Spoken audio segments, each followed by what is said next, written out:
Welcome back. Israeli Prime Minister Benjamin Netanyahu has strongly criticized Spain, Ireland, and Norway over the recognition of a Palestinian state, calling the move a reward for terrorism. Speaking in a video address in Jerusalem, Mr. Netanyahu said, "Rewarding terrorism will not bring peace, neither will it stop Israel from defeating Hamas." It reiterated Israel would not consent to the intention of the European countries. Norway announced its recognition of a sovereign Palestinian state on Wednesday, sparking Spain and Ireland to follow suit. The three countries agreed to recognize Palestine as a state from May 28th, stressing the need for peace in the Middle East. Israel responded angrily to the move by recalling its ambassadors from all three European countries. Meanwhile, the White House has reacted to Spain, Ireland, and Norway's decision to recognize an independent Palestinian state. White House National Security Advisor Jake Sullivan indicated each country is entitled to make its own resolution, adding the U.S. is of the stance that a two-state solution should not be brought about through unilateral recognition. While the state of Palestine was already recognized by more than 140 of the 193 United Nations member nations, countries in Western Europe, as well as the US, Canada, Australia, Japan, and South Korea, were notable exceptions. Each country is entitled to make its own determinations, but the U.S. position on this is clear. President Biden, as I just said, has been on the record supporting a two-state solution. He has been equally emphatic on the record that that two-state solution should be brought about through direct negotiations through the parties, not through unilateral recognition. That's a principled position that we have held on a consistent basis. We'll communicate that to our partners around the world, and we'll see what unfolds. I think it's wrong on a strategic basis, because withholding funds destabilizes the West Bank. It undermines the search for security and prosperity for the Palestinian people, which is in Israel's interests. And I think it's wrong to withhold funds that provide basic goods and services to innocent people. So from our perspective, those funds should continue to go with all of the necessary safeguards, but they should continue to flow. And of course, we press on the diplomatic front on this. But at the end of the day, what the United States can do through hard gumshoe diplomacy, led by the President, the Secretary of State, myself, others, is try to put the pieces in place for a vision of an integrated region, of a secure Israel, of a two-state solution, put all those pieces in place and show that for the long-term strength and vitality of the Jewish democratic state of Israel, this is what's required. Israel is a sovereign nation. It will ultimately have to decide what it does.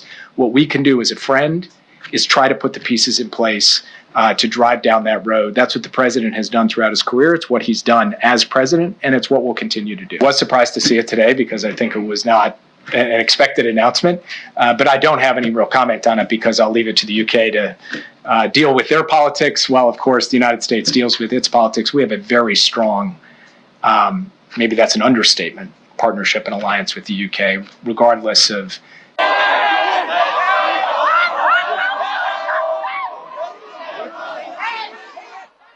Dozens of police officers clashed with Palestinian supporters in Berlin, Germany, as activists demand an end to the war in Gaza. A protest broke out in Humboldt University in Berlin. Local media indicates around 50 activists have been occupying several rooms at the Institute of Social Sciences since Wednesday afternoon. The president of the university, Julia von Blumenthal, held talks with the students, and they agreed to tolerate the protests until 6 p.m. Local time today, before deploying police to use force to remove the students from the premises. Activists of the group called Student Coalition Berlin accused Israel of genocide, claiming unconditional solidarity with Palestine.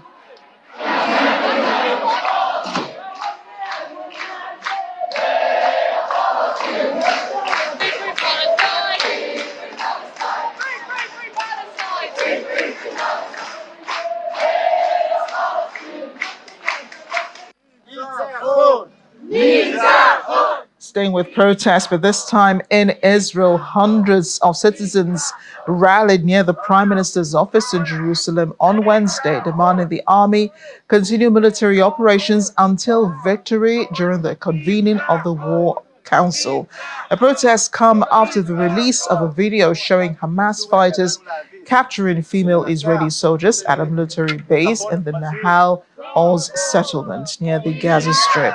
Israel responded by stating that the video clip circulating in Israeli media had been manipulated and edited, and its authenticity could not be verified.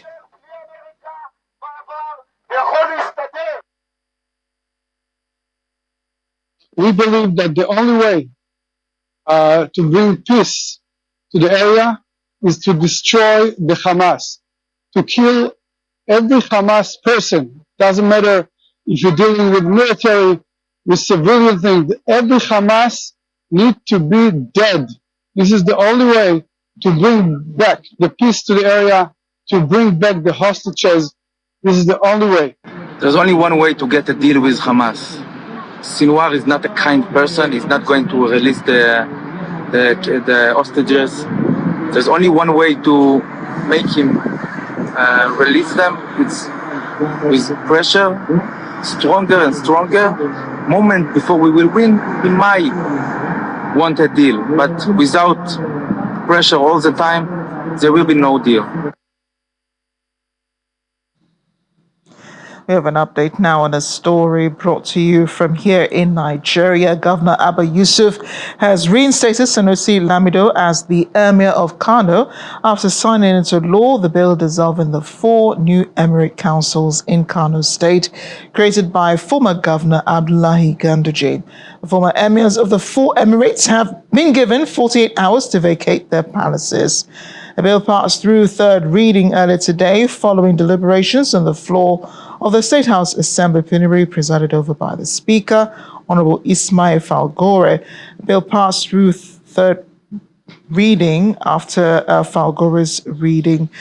Just a reminder again, Governor Abba Yusuf has reinstated Sanusi Lamido as the Emir of Kano after signing into law that bill dissolving the 4 new emirate councils in Kano State created by former Governor Abdullahi Ganduje. Back to Israel's war in Gaza now. The VOA's Ricky Rawson joins us from Tel Aviv. Ricky, always great to see you. Tell us how the intention to recognize a state of Palestine by Spain, Ireland, and Norway pose a threat for Israel.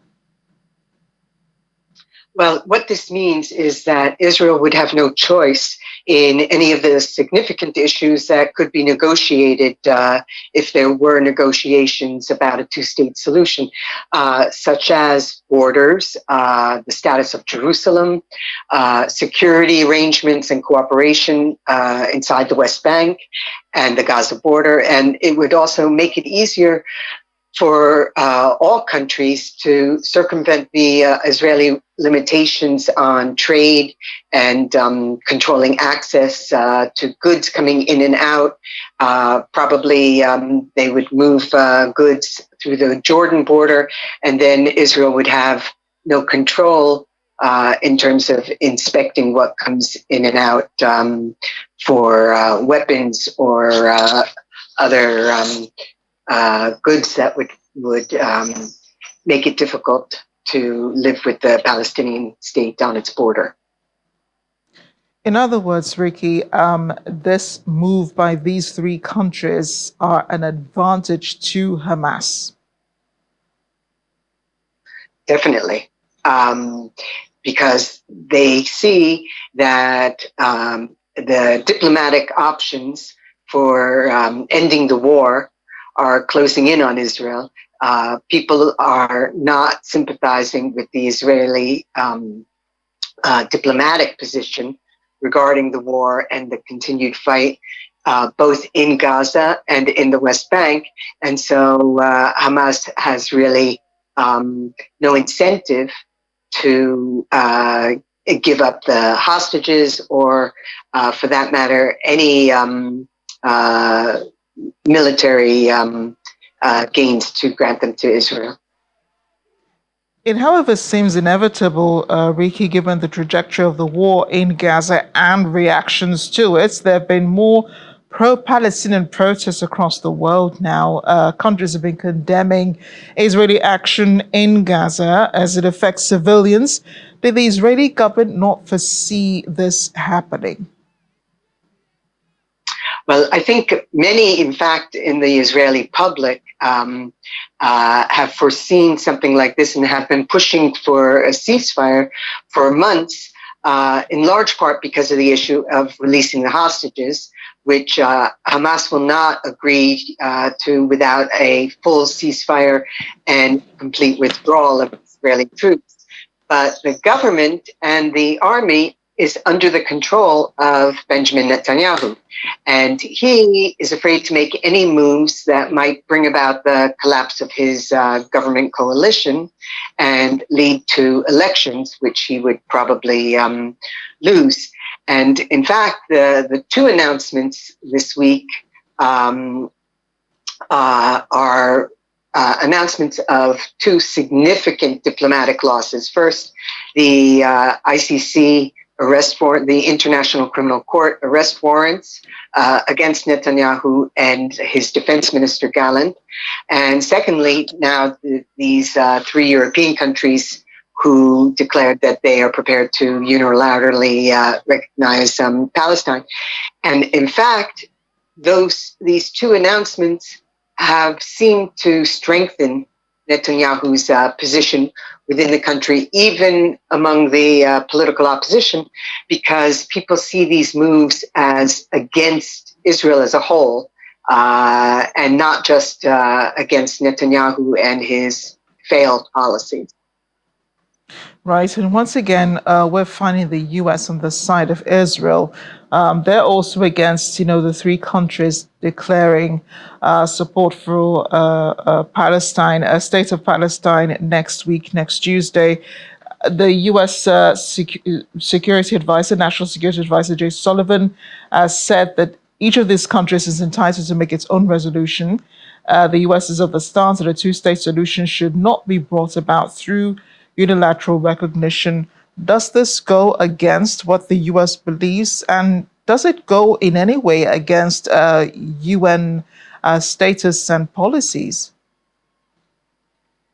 The U.S. continues to assert that they are fully in support of the two-state solution, and that this has to be brought about as a result of negotiations and compromise, not a unilateral declaration. And as I said before, there are many issues which really cannot be resolved without discussions between the state of Israel and the state of Palestine. And I think the U.S. is still banking on a Saudi compromise, which would strengthen the regional alliance against Iran and also contribute to the reconstruction of Gaza. And they see that as the way to go rather than a unilateral declaration. Prime Minister Netanyahu, however, has more problems brewing at home in Israel. Support for his government is failing over the inability to rescue those hostages taken by Hamas militants. There's been one more video of 19-year-old Nama Levy and other female hostages released recently, reminding the world and Netanyahu to push for a deal. People are becoming antsy, Riki, about his strategy for the war. Well, the release last night of this horrifying video of the 5 Israeli young women being taken hostage does remind everyone in Israel and abroad of the peril that the hostages are facing, and especially the young women, because some of the Hamas gunmen in the video are heard referring to the Israeli women in the same terms as ISIS used, referring to them as sex slaves. So, and the Israelis are questioning how could the Hamas fighters sit there with these 5 young Israeli hostages inside an Israeli military base for 3 hours. And there was no Israeli rescue mission during that whole time. So people Israelis are reminded of how the government completely failed them and abandoned them on October 7th and continues to do so. And in response, the government has said that they will renew hostage talks, but it's doubtful that any kind of positive results can be achieved short of a full ceasefire and total withdrawal from Gaza. Has he made known his intentions post-war Gaza?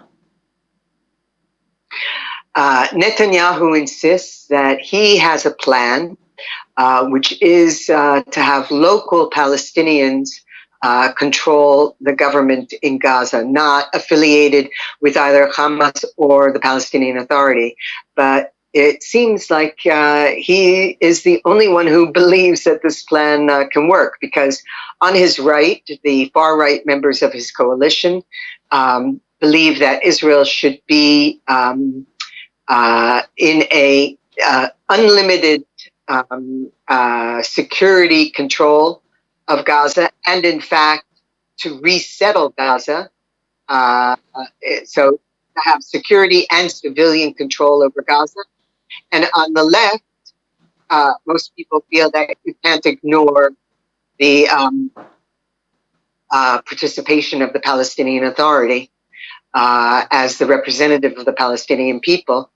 So Netanyahu kind of stands alone in maintaining that he has a plan for the day after, and nobody else supports it, not even his defense minister or Benny Gantz, who's the opposition politician who agreed to join his war cabinet. Both of them have said that he has to come out with a credible day after plan, which he does not have yet.